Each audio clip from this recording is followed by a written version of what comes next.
What's happening, gang? Back live in the Secret Stash. Tracking down some cool local people. Talking about some cool local stuff. Leaving you a little better than how we found you, San Diego.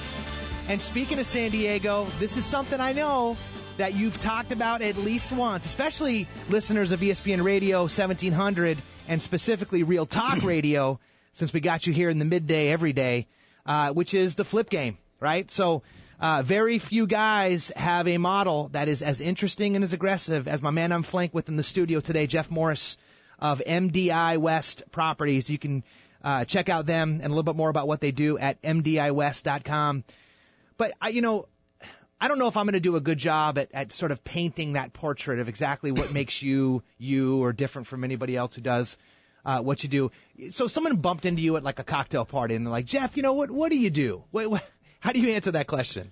I would answer it to MDI West Properties is a private equity investment company that specializes in distressed residential assets, in investing in those assets. We don't just, our focus is fixing and flipping, single family homes. We've also done, condos, but we don't just do fix and flip single family residential homes. We do a lot more than that. It's kind of grown. We've been able to vertically integrate our capital into other types of investing, such as, buying, bank REO pools, bank, NPL pools, which are non-performing loan pools. We have a buy and hold strategy, and we're even doing a little bit of commercial. My brain just exploded like 2 or 3 different times. So let's start with the buy and hold strategy. Okay. Cause that's not germane to what you might say the deal flow. The velocity of cash is how a lot of cats like you, keep the income rolling in, right? If it gets like stuck and parked in a property, that's not good, right? So how do you guys approach the buy and hold concept? The buy and hold strategy is different. And we did it because there's certain markets that we've identified that you can go in and you can buy below market value assets, as is assets, fix them up, and they don't necessarily work for a flip, but they work really well for a rental. And so you fixed up and you rent them and you hold them. So it needs to meet three criteria for us to do that. Be able to buy at market value or below market value, typically a minimum of 85 to 90%, or maximum 85 to 90% of market value. Number 2, we want to achieve at least a 6% net cash flow. And number 3, it has to be in a market that we really believe has some upside appreciation in it. If it meets those 3 criteria, then we'll buy and hold. Which is interesting because that's usually the stark juxtapose. Like it's usually one or the other. Like you're either cash flowing at 6%, but then there's not a lot of appreciation game going down, or you get a ton of appreciation game, but good luck cash flowing. Right? That's correct. And as you're talking, it doesn't sound like you're talking about San Diego too much, are you? Not in San Diego. It's tough to get a 6% net cash flow in San Diego. Right. Although we have a couple Northern California properties, 4 or 5 up in Northern California that met that criteria. But it's interesting is we have a specific, model for this buy and hold. And, we did a lot of investing in Las Vegas that way, where we bought, a couple, 2-3 years ago, where the market was very depressed, values were down, and we're able to buy in the, 60, 70, 80 bucks a square foot range. And that gave us the opportunity to earn 6, 7% net cash flow. We knew there was upside, and we felt really good about doing that. And even though it wasn't a quick flip, we figured, hey, we'll hold it, let the market appreciate, and then at a certain point in time, we'll sell. Well, that's obviously if this first thought I had was where, the second thought is, okay, maybe it was because it was a moment in time, right? So like right now, are there a lot of those buy and hold strategies that are coming across your table because things have kind of crept back up again? Some, yes, there is. It's a different strategy than the REITs. The REITs are heavily invested in the Midwest and the South, right, and they're getting 13, 14, 15%, cash flow returns. Right. And that's an arbitrage play with yields. That's all it is. There's not a whole lot of appreciation in a lot of those assets, but they have really nice yields, and they're raising money at, 4 or 5% in investor capital, and they're getting, 13, 14% of their money on the real estate investments. There's a lot to work with there.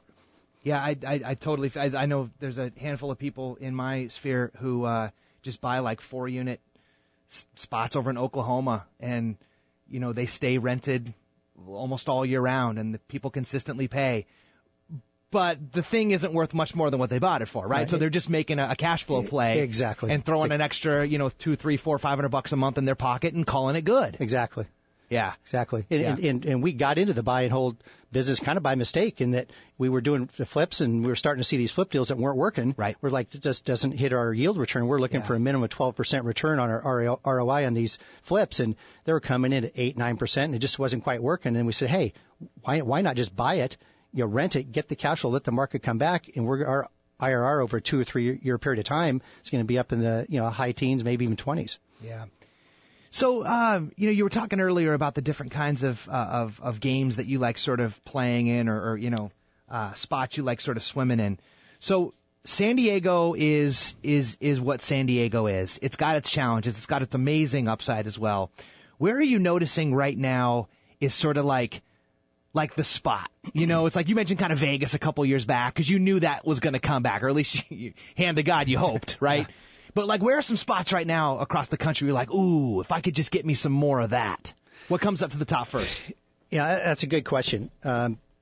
We're fixing and flipping in probably, I would say, I think it's up to 12 different states right now. Okay. And, Texas is one, Florida is another, Arizona is one.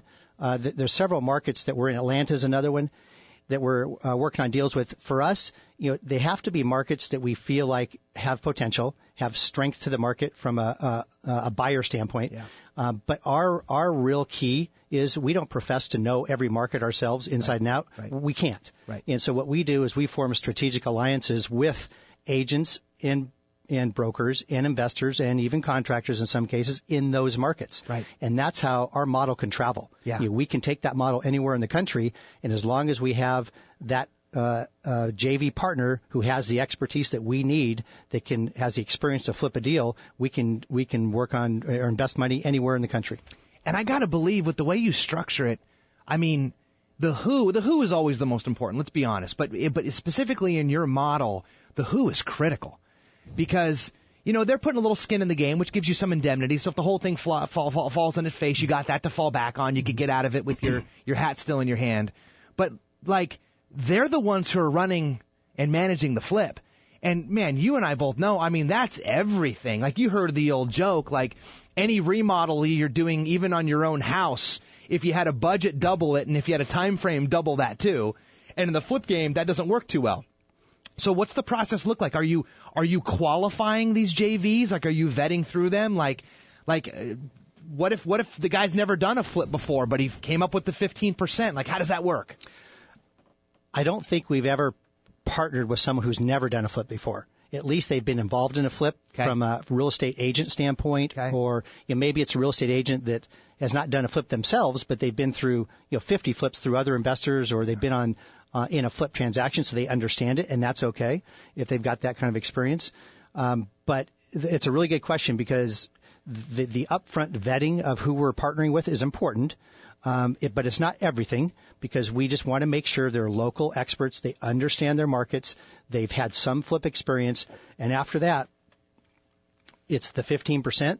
They need to have that in place, and they need to have relationships with contractors or in rehab people. They can get the deal done. Yeah. And so that's really important. But we make our money on the buy. So if we want to make sure going in, we're buying a really good deal, so there's room for error. If something goes wrong, you make money on the way in, right? Yeah, it's what your acquisition price is, everything in these deals. Right. And your rehabs, they go over budget all the time. Yeah. On a $30,000 rehab, we could come in at 32, 33, 34,000, quite often, but we're still okay. Yeah, that's what do you mean? That's a blue sky. Your 30 grand turns into 33. That's a victory. Yeah, it's when the 30 turns into 60 where it gets painful. Right, and we do give them quite a bit of flexibility to run the deal on their own in the way they see fit. But we have weekly meetings, phone call meetings. They send pictures to us. We know what's going on. We manage the process pretty closely. But with that said, they have a ton of flexibility too. And that flexibility is an interesting element, which I think is going to weave in tightly to the dynamic, which we're going to play out in a little bit. Jeff Morris, MDI West Properties. You can catch him at MDIWest.com. Now, Jeff, the last thing I heard you say, which was, I guess I said earlier, made my head sort of explode. You buy pools of properties that either REO pools or loans that aren't performing pools. How do you get your hands on those? It's been an evolution. We started buying auction properties at the courthouse steps. Aha. So that's how we started back in 2009.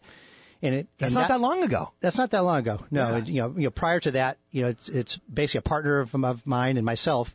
We got our heads together. My partner used to be in the asset management business back in the 90s and was one of the biggest asset managers in the country for many, many banks across the country, and ultimately sold his company to GMAC. So he had some experience back in the 90s. I've been a commercial real estate developer, primarily shopping center developer for in my past.